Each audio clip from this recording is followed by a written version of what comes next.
Since the triumph of the 1980 Winter Games in Lake Placid, the state agency that has come to oversee all that Olympic infrastructure has had a relatively low profile. For years, the Olympic Regional Development Authority had a modest budget of $5 to $10 million a year. But a little over 5 years ago, under the Andrew Cuomo administration, ORDA's budget exploded, bringing in $100 to $150 million a year from Albany. It began an ambitious plan to renovate and expand on the 1980 Olympic venues. ORDA's billion-dollar bet on today's Story of the Day. Support for Story of the Day comes from Long Run Wealth, an SEC-registered investment advisor in Lake Placid, providing comprehensive wealth management, retirement, and financial planning solutions. LongRunWealth.com. And from SciTech Business Solutions, training and consulting services to help businesses grow. More information at citec.org.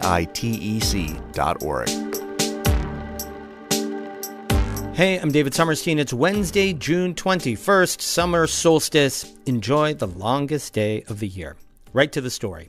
NPRs Brian Mann, longtime reporter for North Country Public Radio, and his son Nicholas Mann have been investigating the dramatic transformation of the Olympic Regional Development Authority, or ORDA, based in Lake Placid.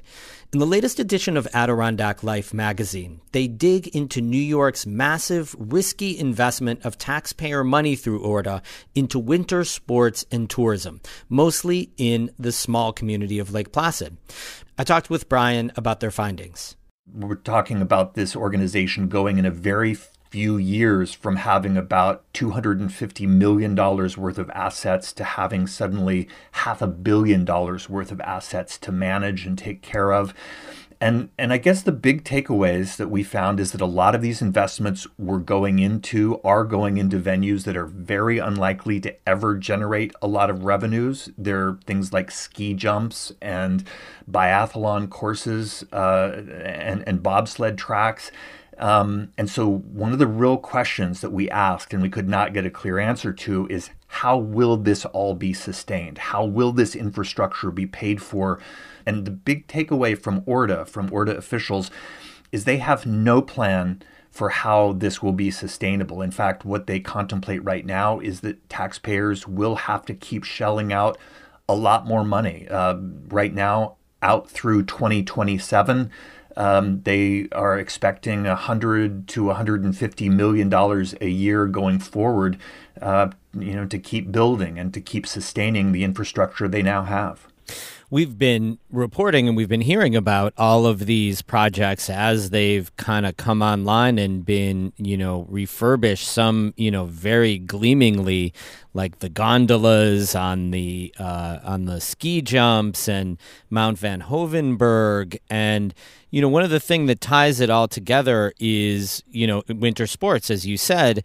And one thing you talk about in your article is how risky a bet that is, given climate change and given that this may be a warmer place where those sports maybe can't even be practiced not too long from now. Yeah, and it's really not a maybe situation. It's a will be. I mean, we know climate change is real. We know North Country winters are already eroding.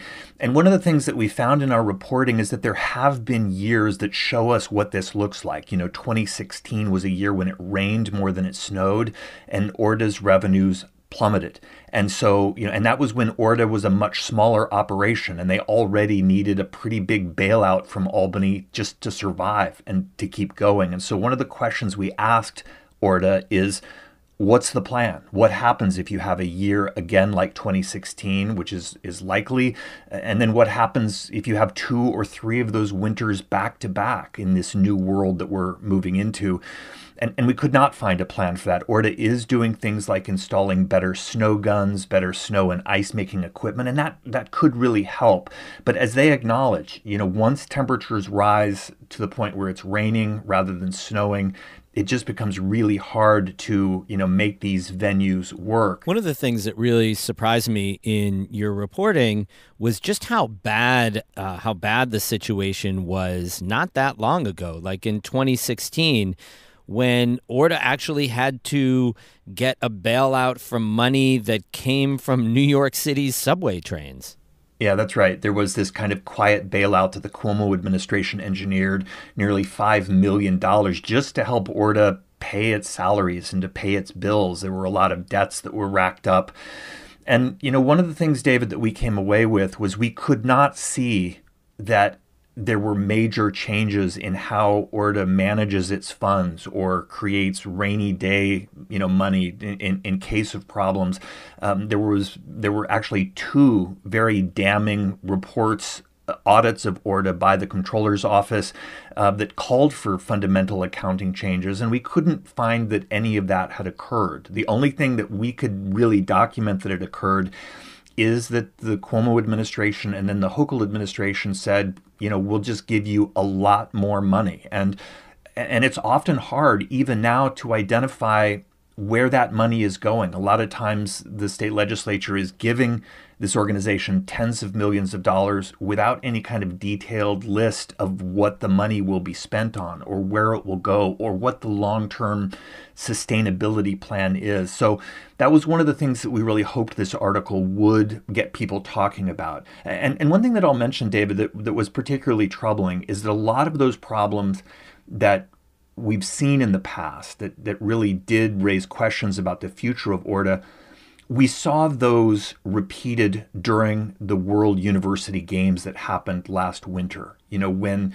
this project that was talked about for years, that hundreds of millions of dollars were spent to create, attendance turned out to be really low, and ticket sales amounted to only about $700,000 worth of revenue.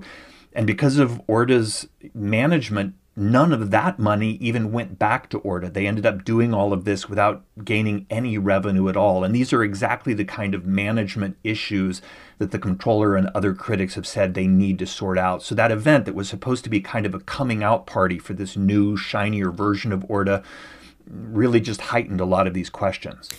Brian, when you were working with us here at North Country Public Radio, one of the stories that you focused on a lot was this whole notion of people being concerned that, North Country taxes are going down to support New York City, or decisions are being made in Albany.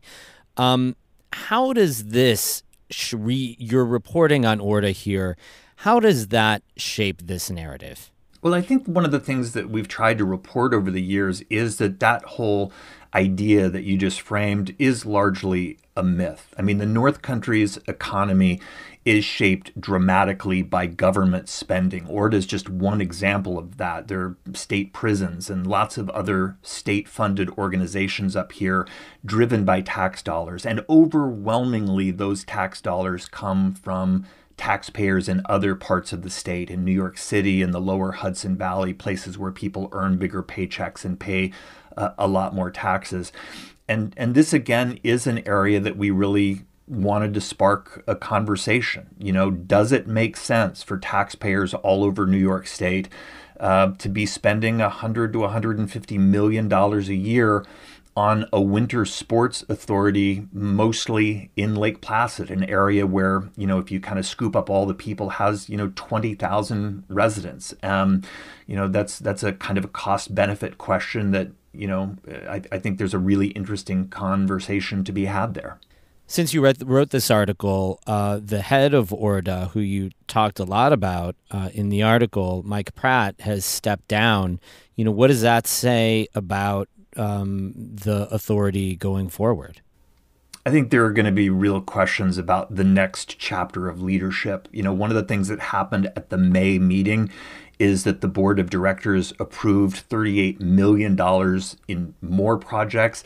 They also approved a much bigger request to Albany for more money. They boosted by another $20 million a year how much they'll be asking for in taxpayer subsidies and capital spending. And so the juggernaut of spending, that's locked in right now. And the question is, who's going to lead this organization? Who's going to shape how all of this spending, sort of lands and frames the organization for the future? That's NPR's Brian Mann. He and Nicholas Mann's reporting on the Olympic Regional Development Authority is in the latest issue of Adirondack Life magazine. We have more news all the time on our website, ncpr.org. Music today by Christopher Watts of Canton. I'm David Summerstein, North Country Public Radio.